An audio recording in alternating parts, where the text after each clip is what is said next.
reeffishi argameedhaan hin argamne ishii miti jedhan maatiin kun sammuu isaanii tuqamee ture jechuudha. Har'uma kana isaan bira dhagee simachuu dhufa jiru baddeen ture. Maqaa biraan natti moggaasanii namni rabbi sodaa dhiise waaqa sodaa dhiise jedhee tole itti dhiise jechuudha.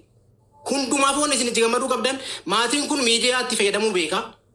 Gara miidiyaatti akkana fiduun keessan gamnummaadha namummaadha. Baay'een namaa ilmoo ofii dhabee kan keecha nu dubbisu baay'eetu jira. Isin rabbillee isin gargaaree jira. Namoota garaa laafanillee obboleen garaa laafanillee maallaqni reeffa baay'isee akka hin gallellee osuma godhamu gurra cuqqaallatanii baay'isee reeffishii galuu qabatanii wajji dhaabatanii jiru.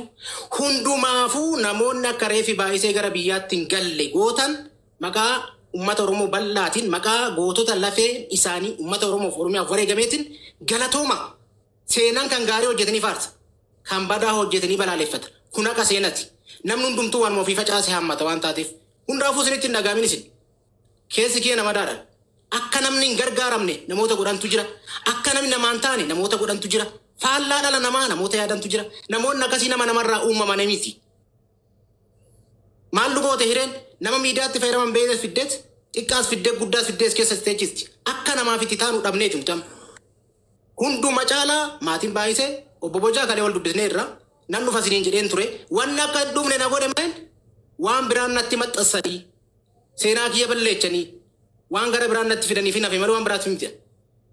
Hundumaafuu guyyaa boruu ganamarraa reeffi ishee akkasiin bira gaheen firoottan ishee wajjin biyyoo biyya abbaa ishee irratti awwaallamuu ishiititti hireedhaa guyyaadhaa eega hireen akkas godhe kanatti maatii firoota wajjin awwaallachuudha.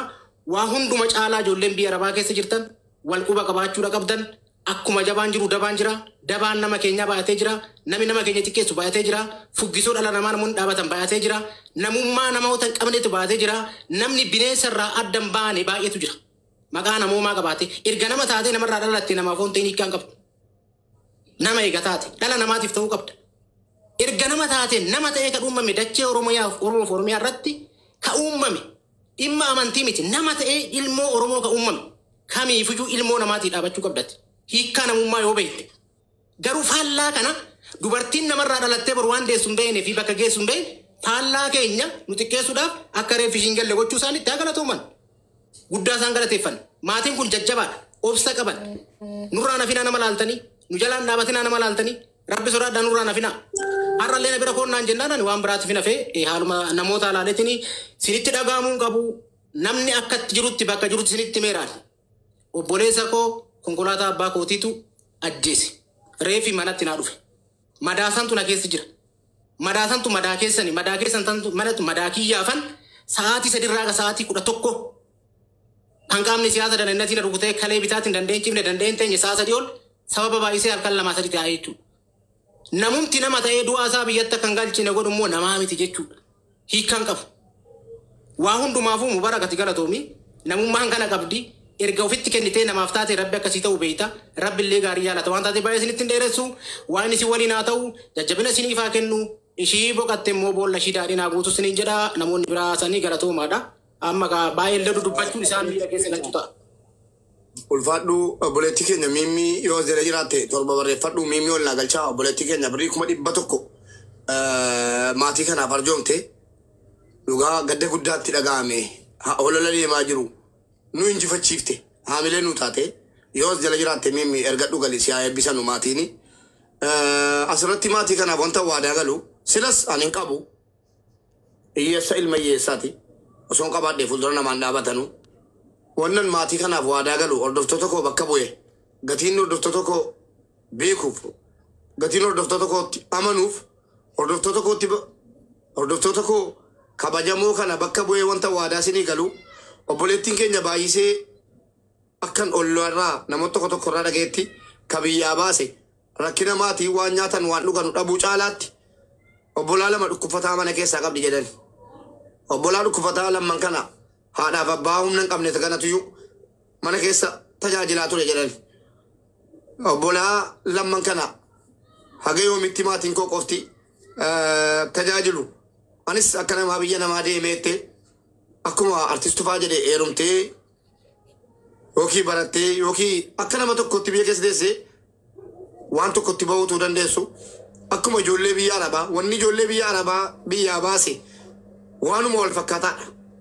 Kaan haadhatu dhukkuba, kaan haadha babbaatu dhukkuba, kaan abbaan irraa du'ee jennaan ijoollee guddisuudhaaf biyyaa baati. Ijoollee shamarranii biyya Arabaa keessa jiranu rakkoon irra gahee miti akkasumaan na booddisu ana.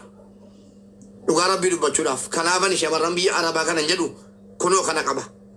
Kanaaf waan obboleettiin keenya baatee kufteef kana yoo Rabbi jedhe haga danda'ame nus ilmaan keessanii waan baay'iseen biyyaa baateef waan dhaga'ee jiruuf obbolaasii dhukkufatanii mana keessatti jalaa afanii jiran lamman haga danda'ame maqaa hordoftoota kootiitiin waadaan sinii gala haga danda'ameem yaala jara barbaachisu irrumaallee wama guyyaa lama isin boqochiisu illee ta'u haga danda'ameen isin bira jirraa warri biyya Arabaa jiran guutuun jiraa ilmoo keessanii obbolaa keessanii obboleettii keessanii obboleewwan kiyya kabajamoon as jala jirtan akkuma reeffa baay'isee galchuudhaaf tattaafanne waan baay'iseen biyyaa baatee ficcitii isinitti meen jira bakka maatiin jiranutti obbolaa lama dhukkufatanii mana keessatti afan yaalchifachuudhaaf baate garuu hin taane isinuu akka hin taanetti galaa jirti madaabara baraa taatee galaa jirti.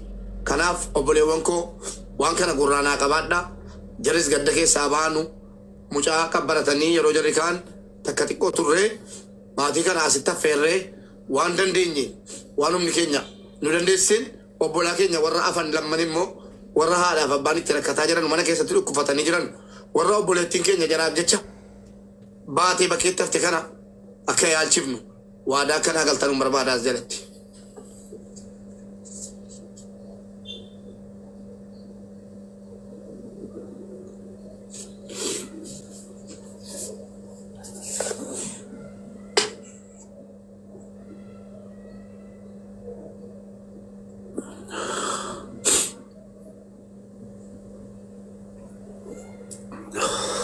Ummata keenya bocha dhiisa boyinaa kana jalatti biloo kamtila dhiitaa baraan mana dhaqsiisan akka jirtanutti ijoollee shamarran biyya Arabaa jiranuuf dhugaa kabajatu mala wallaahi kabajatu jaraan mala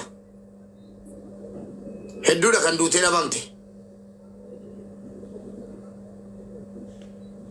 kolfanii isa jarri taphatan yookiin isa jarri qalqallaanu asirratti ilaalina. Mega taa kana mati ada haasofsiisa maaliif biyyaa baate maaliif barnoota dhiifte maaf ilmoo kee isin ilmoo qabdullee maaf ilmoo kee dhiiftee biyyaa baate jedhaa gaafadha. Sana booddee ijoollee biyya Arabaa waan jara biyyaa baaseef yeroo bartan maquma biyya Arabaa waamtan jechuudha. Kabaja qabu ummata biraas akka biyyaattis shamarran biyya Arabaa kabaja qabu kabajamaa nagaan Rabbiin biyyaa isin baase nagaan isin agalchu rakkoo keessan arguu hin dandeenyu isin gootota qabsaa'ota sabaati qabsaa'ota biyyaati dirqamaa miti qawwee fudhatanii baraatti galuun dirqamaa miti qabsoon asumarraa eegala jechuudha. Kanaaf an gara gootiin galatoomaan siniin jedha.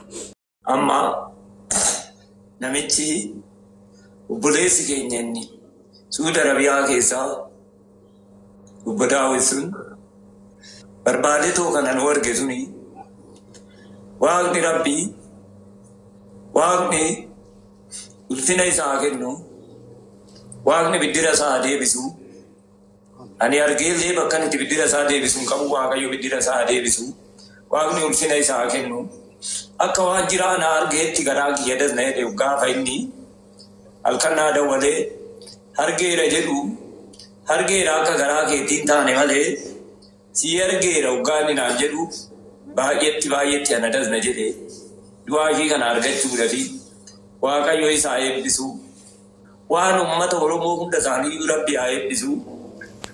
Amma immoo sinni yoon boru takabbaladheetoo fudhadheetoo galee boru sanbataa hojjeturee mana ooltee bayyanattee gaafa lammaffoo bakka sinnaa waan jahiitii haa ta'u. Abu Daawudi obbo Boja Abu Daawudi kunoo isin dhaggeeffataa jiru ergaa keessan dhaammadhaa isaan tiktookii badaan fayyadamanu isaan reenfaa guddaa keessanitti ergaa dabarfadhaa Abu Daawud dhaggeeffata. Ammasi obbo Daawiti hani Waaqni ulfina isaanii haa kennu rabbii. Waanuma jiraashinaa ergannatti fakkaata. Hammas immoo hundayyuu hadaraa jechuun waanuma barbaadeef akkuma waan tokkootti abdii fuuldura jiruufu ani isaan abdadheera. Isaanii fi Waaqayyotti abdadheera akka barbaade haa godhu. Ani isumatti hadaraa kennadheera jedhe. Obsumaan isa eeggadha. Akka barbaade haa godhu jedhaani Waaqa wajjin. Ulfaadhaa galatoomaa Abu Daawud Rabbi jazaa keessa sagalee keessan ol qabeen jira. Sagalee keessan ol qabeen jira. Akkaataa reeffitti galus uummataa ibsaa. Isaanii illee kunoo galatoomaa isiniin jedhanii jiru bakka isiniin jiratti wallaahi nu duratti isin yaadatanii isin galateeffatanii waan gara fuulduraa illee jiru haga mucaas waa hundayyuu amaanaa sinumarra jira. Amma kunoo sagalee keessan ol qabeen jira. Nama 1,200 sin dhaggeeffataa jira dubbadhaa. Wanti godhan hin jiru mubaarakii tuuti eenyuma dhufe haaraadha nama eenyuufuu kun bareeda nama hedduutti du'e Itoophiyaan keenya hospitaala keessa ciisaa jira abbaan isaan beekamu firri isaan beekamu Itoophiyaadha eddeen isaan beekamu mootummaan biyya kanaa natti dawwalaa suuraa natti ergaa waan godhu qabu wallaahi uummanni baay'ee nama rakkisa biyya kana keessatti. Namni maalumaata isaa mattaawqaa isaa agalshee mattaawqaa kiisa kaatee deemuu qaba Itoophiyummaa ofii beeksisuudhaaf. Mattaawqaa illee kiisaan qabu namni waan tokko paaspoortii hin qabu akka kanatti dhufee jechuudha gatamee jira uummanni keenya Itoophiyaa. Oromoo ta'e Amaara ta'e adda baafachuu hin dandeenye nu amma uummata ta'e hospitaala keessa ciisu. Kun immoo kontiraatar foonsii bareeda ta'e paaspoortii si argachuu wanti nu fayyadee wanti nu gargaare intala boojaa kana paaspoortii si argamuudha guyyaa gaafan Itoophiyaa jiru paaspoortii ati natti ergite sanatti intala kana arguu danda'e malee silaa ciraa dhumte si hin argamu tu paaspoortii si hin jiraanne jechuudha. Amma immoo gara biiroo gargaare bakki isin itti duute asirraa kiiloomeetirii 200 wayii egaa arra galgala kana hin bararti Taayilaandaa hin bararti ganama fajirii Addis Ababaa jirti jechuudha amma riippoortii jirti jechuudha mataara malikaanii tattaulii jirti jechuudha masaatii kana seentuutti mataara. Okay, airportii Riyaad seentee jirti. Footoo si akkuma sitti erge sanatti waan ta'e itti goonee qoricha sa'aatii 72 kan tireessinee fi qoricha sana goonee fi guyyaa addaa jechuudha. Biifoolee galchaa. Kana gara sana geessineerra jechuudha amma wanti nurraa eegamu dhumeera jechuudha amma gara keenyaan dhumeera aeropilaanii suudiitii kan fuudhee deemuusi daayirektii karaa imaaraatii naannaa amma daayirektii asumaan galtii rabbina gargaaree naan egaa guyyaa arma yartuutti dhume dubbichi bareedduudha fuuldee ummata keenyaa wanti nu dhaamuu qabnu namni keenya karaa lafaatiin sirbuu karaa irraatiin sirbuu maalumaata isaa Itoophiyummaa isaa ofitti hidhatee deemuu qaba bara. Matta warri karaa lafaatiin dhufanis yoo paaspoortiin qabaanne illee mattaawqaa ta'u waraqaa dhalootaa ta'u ofiisaa qabaachuu qaba. Bilbila biyya ofii bilbila isaatii bilbila ofii qabatee karaa deemuu qaba kan rakkanne akkam banne nam kun hin badaa jira du'ee nama hedduutan malaa jawwaala koo keessa du'uu argite wallaahi waan ajaa'ibaati wallaahi du'aan achi keessa abbaa dhabee rakkatee ta'a jechuudha. Namni qadaadhaan du'aa dhukkubfatee du'aa waan hin taane waadanuudhaan du'aa beektaa kanaafuu namni aqalshee bilbila qabaachuu qabaa. Mattaawqaa keessatti baadhachuu qaba yookaan katabee kiisa kaa'atee kiisa isaa keessatti baadhatee deemuu qaba jechuudha namni waan ta'e. Bilbila borsaa keessatti barreeffatee qabatee deemuu qaba jechuudha. Qabatee deemuu qaba malee namni rakkoo guddaatu jira bar uummata keenya keessa bar. Namni duusee abar. Nan du'aa namni quba qabu hin jiru bar. Amma mucaan kun maan nan du'a jettee dhuftee yookaan jijjiira waan argattee dhuftee mani kaan amma duute kun. Galatooma Abu Daawud. Namni lamman sun ammoo wanaatti hundi tarii kootaa jedhee bilbila malee namni ammoo wanaatti nuttas bahee kooti jedhee hin jiru jechuudha. Kanaafuu dhaamsan qabu namni paaspoortii qabu warri biyya kanatti kontiraatee ergatu paaspoortii ijoollee ofii obboleessa ta'e obboleessa biratti qabachuu qaba. Yoo siin badde paaspoortii sana nutti ergitanii barbaaduu fi dandeenya jechuudha. Warri karaa baaraatiin nu bu'aa galchee ofitti hidhatee deemuu qaba lakkoofsa biyyaa lakkoofsa itti nama itti dhiyaatu lakkoofsa 3-4. Borsaa ofitti hodhatee deemu qaba mattaawqaa isaa wajjin jechuudha galatooma. Ulfaadhaa galatooma abbaa keenya kabajamaa keenya Abu Daawud reeffa ijoollee hedduu namoota rakkatan hedduutiif nama furmaata gochuun beekamu warri yaade isinii aaraa miti. Abu Daawudiin bakka argitanitti nu galateeffadhaa maatiin illee galateeffataa jiru amma reeffa gara eerpoortii Riyaad galchanii jiru. xiyyaarrannaas kan Saa'udiitiin gara biyyaatti reenfii ganama sa'aatii 12tti Finfinnee gaa ulfaadhaa galatoomaa Abu Daawud. Dhaamsa isaan dhaaman keessaa tokko namni biyyaa baatanu naman tuffatinaa gorsa namaa fudhaa dirqama xaqilaa ministeerii yookiin immoo poolisii ta'uu qabu namni waa isinitti himudha. Ijoollee warri baharaan deemtanullee paaspoortiin qabdanu mattaawaqaa biyya keessaniitii fi yoo mattaawaqaan qabaanne immoo lakkoofsa bilbilaa Saa'udii keessa nama isin beekuutii fi lakkoofsa bilbilaa koodii waliin kan biyyaa ofitti hidhadhaa deemaa. Yeroo isin duutan poolisiin borsaa keessan keessaa fuudhee bilbila of hirkaan dhabinaa maqaa keessanii waliin borsaatti katabadhaa deemaa. Ilmi namaa nan du'an se'u yeroo deemu na dhugaadha.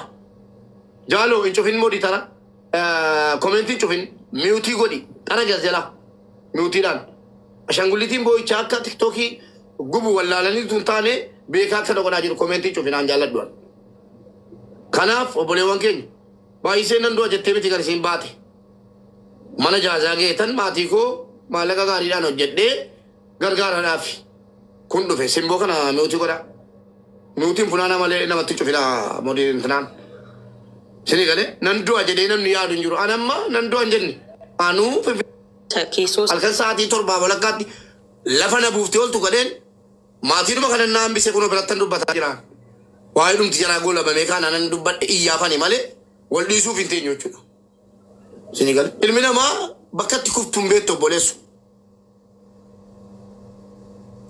Paaspoortii kee yoo paaspoortii mattaawaqaan qabaanne hoo maqaa kee eenyummaa kee barreessi bakka dhalootaa barreessiitee akka mattaawaqaatti lakkoofsa bilbila keetii kan maatii keetii 2-3 kan Saa'udii keessaa 2-3 barreeffadhu eenyummaa keetii reenfi kee maatiidhaa galu. Reenfa hedduutu isaanitti ergama. Reenfa hedduu natti ergu. Reenfa feesbuukiin nan eeyyamu tiktookiin nan eeyyamu fuula namaa mul'isu reenfa callisee ilaalee dhiise jechuudha. Yoo namni na gaafate isinitti himan jedhaani. Maaliif poolisoonni gatii isaan beekanuuf isaanis baasii keessa gatii hojjetanuuf itti ergama isaan natti ergu. Ani immoo waa tokko gochuu danda'u qabeedhuman ta'a. Maaliif fuula namaa du'ee maxxansuu hin eeyyamu tiktookiin feesbuukiin akkasii obbo Bojaa Abshiraa amma dhumaatti egaa dhageessaniittu boleetti keenya kanaaf immoo akka ta'e ija tokko ta'us jalama ta'us makiinaan inshuraansii qabaa. Inshuraansii makiinaa hin falmamaa fi dhiigni mucaa akkasiin badee nafuu obboleewwan keenya quba qabaadha. Kanaan immoo dhaxxanii rabbii yoo sodaattu ta'e yoo amantaa qabaattanii dhuguma amantaa maatii kanaaf yaaddu ta'e guyyaa hadhaatii kaaftanii dhimma baay'isee nu laallata warri jettanu dhageessanii namni dhimmi baay'isee nu laallata jettanu waan baay'iseen irratti kufteef bakka hangeenya.